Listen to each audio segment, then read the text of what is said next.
welcome back everybody.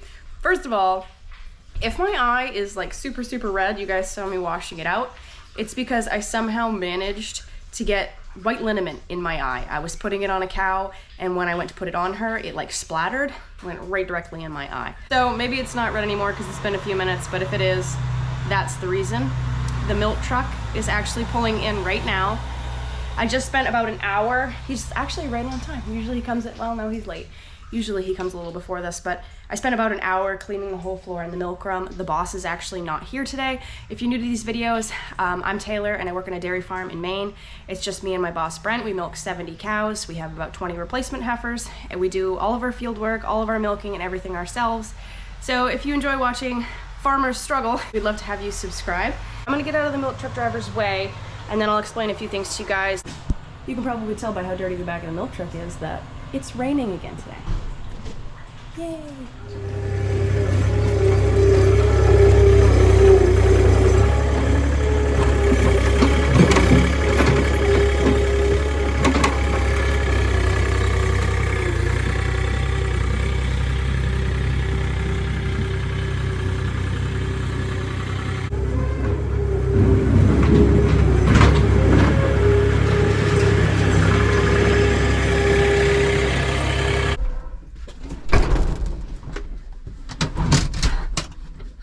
I'm back. It is 3 o'clock now, and Brent is back, and we're going to be cleaning out the freestall. It's supposed to be cold the next couple of days, so we really want to get it cleaned out now while we still have the chance before it freezes again or something. I can't wait till hopefully we get the pit completely cleaned out this spring. I don't know if that's actually going to happen, because I just feel like this is going to be one of those springs where it's too wet to spread, and then by the time it dries out, there's too much grass growing and you'll end up ruining the grass if you spread on it. So hopefully that's not the case, and we do get the whole pit cleaned out so that we can just push out with the skid steer and we don't have to drive around with a Kubota every time we want to clean out the freestall. It's not a huge deal. It only takes like, I don't know, maybe 10 minutes, 15 minutes, but it's tiring to do it every single time when you know that you could just be pushing it out with the skid steer and not worrying about it.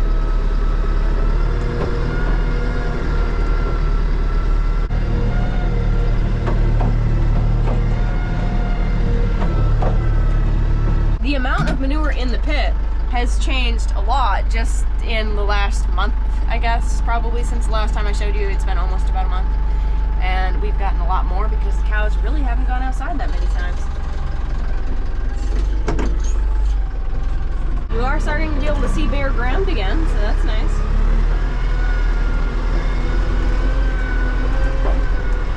We're definitely going to need four-wheel drive for this.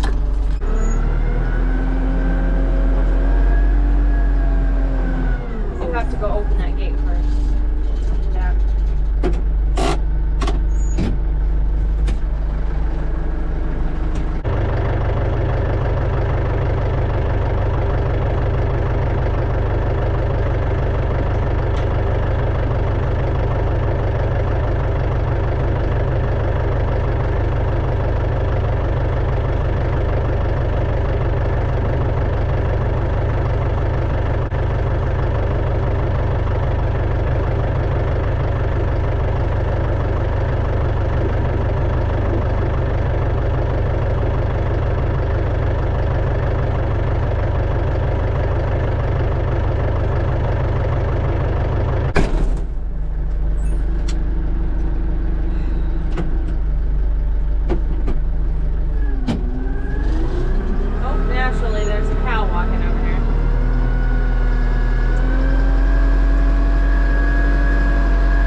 nervous when this drop-off area has snow on it. It's no ledge to really bump up against. The corner of the pit is like that much above the driveway, so the Kubota could drive over it like super easy.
totally welcome change for you guys, and I'm actually being quiet.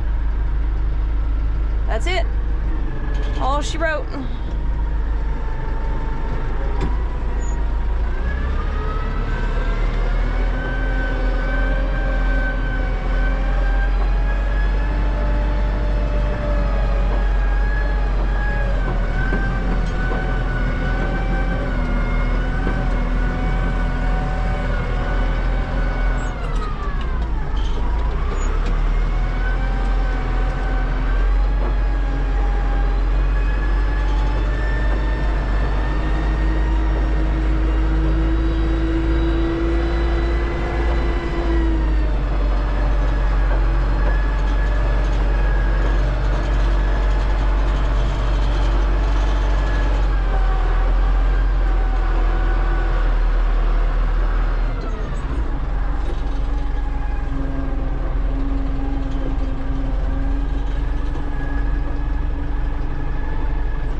Oh my gosh, guys.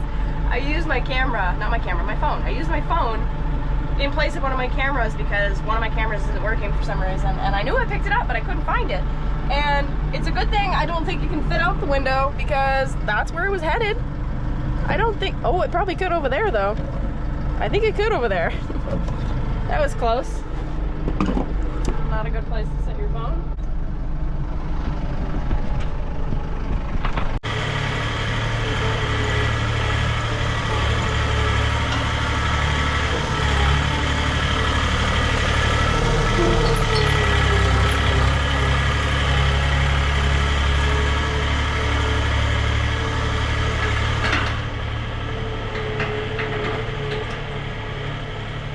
So the gate's all hooked. Brenda's gonna put a couple more buckets on the ground with the skid steer, and then we'll let the heifers back inside. They're out on the pad right now, just standing there. I think it's mostly cleared off. There's still some snow on it. Boy, is it ever muddy down here. It's really nice today though. I think it's like 55. The breeze is kind of cool and the sun's never come out today, but other than that, it's pretty good.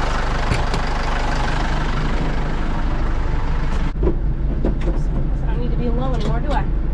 For some reason this is coming on a four-wheel drive really easy lately.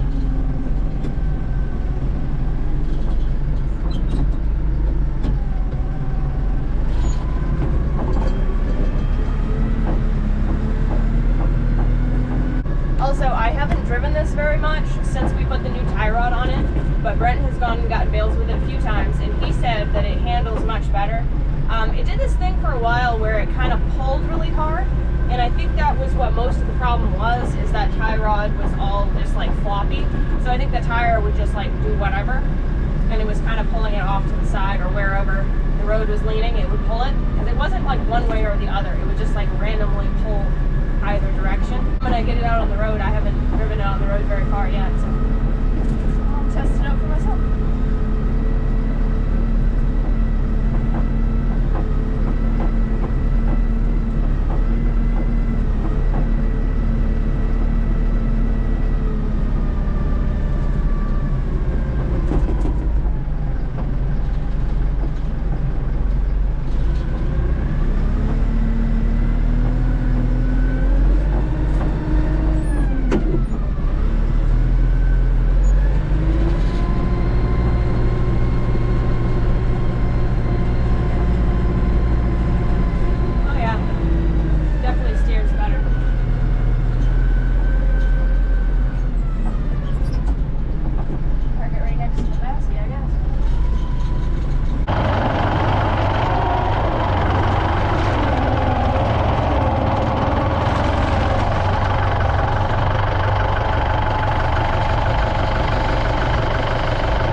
You guys want to come in to your nice, clean freestall?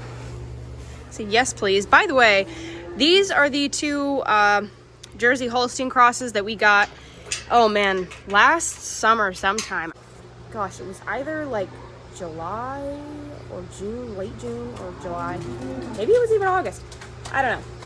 They are both bagging, and I'm not really sure.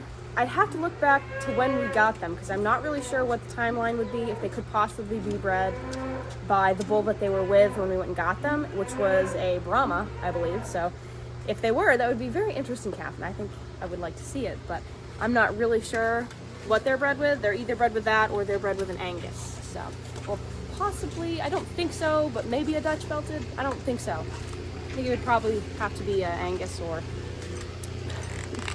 Could you move? Come on. Come on. Look how curly you are. There we go.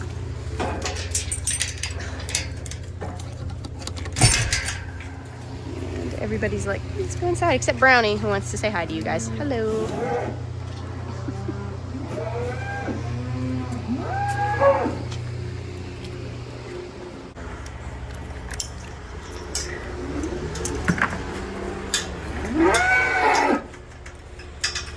Mr. Bullman.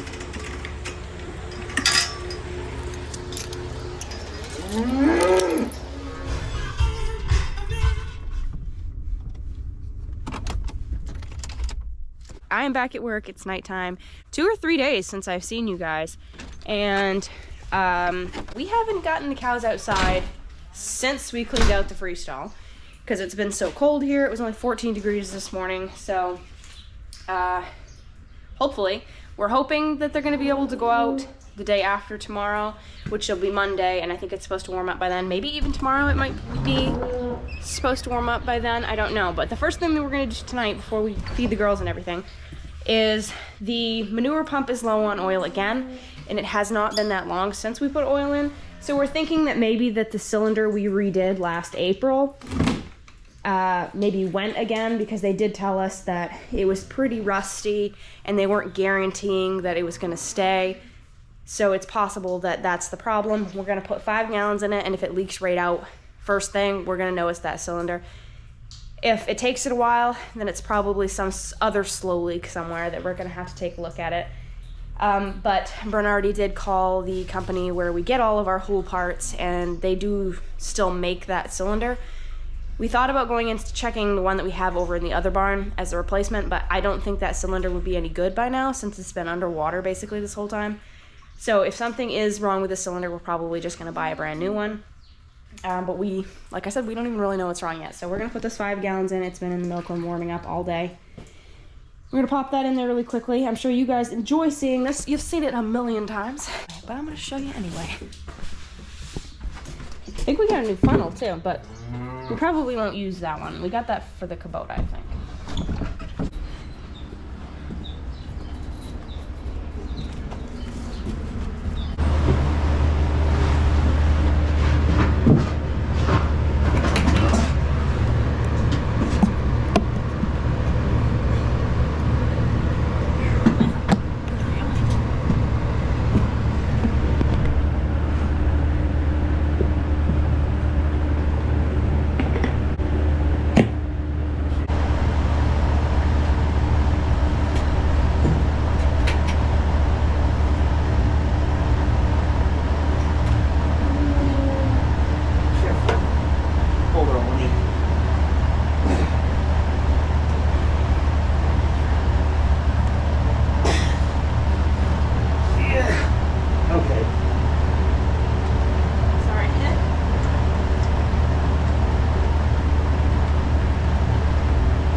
it'll just go right out into the manure. Yeah. Right? That's the problem. And it doesn't look like there's any oil down there.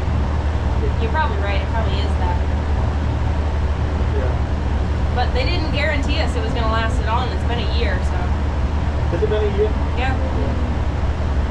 I guess that's better than nothing. What did they charge us to do that? Like 90 bucks? What do they what? It was like 90 bucks to do that, wasn't it? Yeah, it wasn't much. It wasn't much.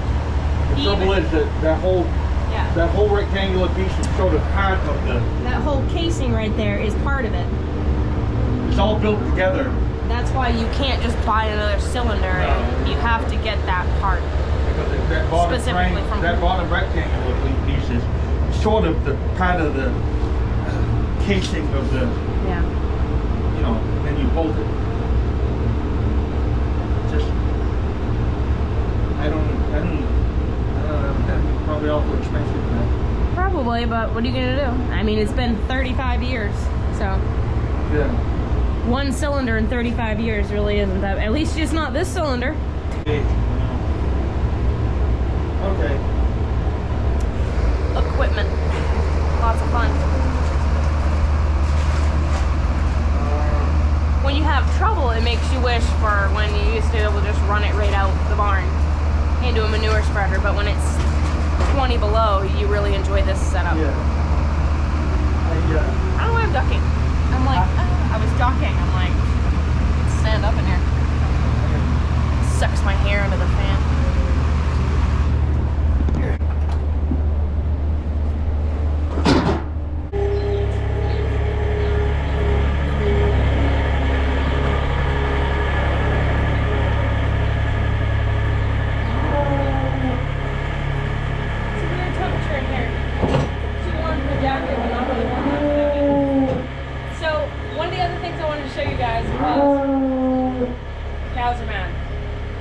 We actually got a pelleted grain this time, and it's upstairs, so my job's a lot easier.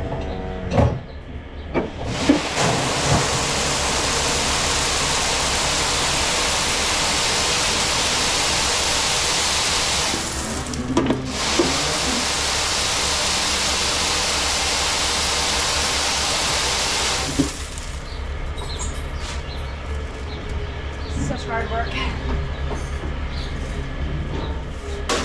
It's dusty though. So obviously the screaming cows are a big clue. We need to get right into milking and feeding them. Look at this cow. I do not know how she stands on this board. She stands. Hi. She stands on top of that board. I don't know how she doesn't slip off of it. So, thanks for joining us, guys. I hope you had a great weekend and you enjoyed this video. If you did, don't forget to give it a thumbs up. Comment down below. We'd love to hear from you, and keep it real, keep farming.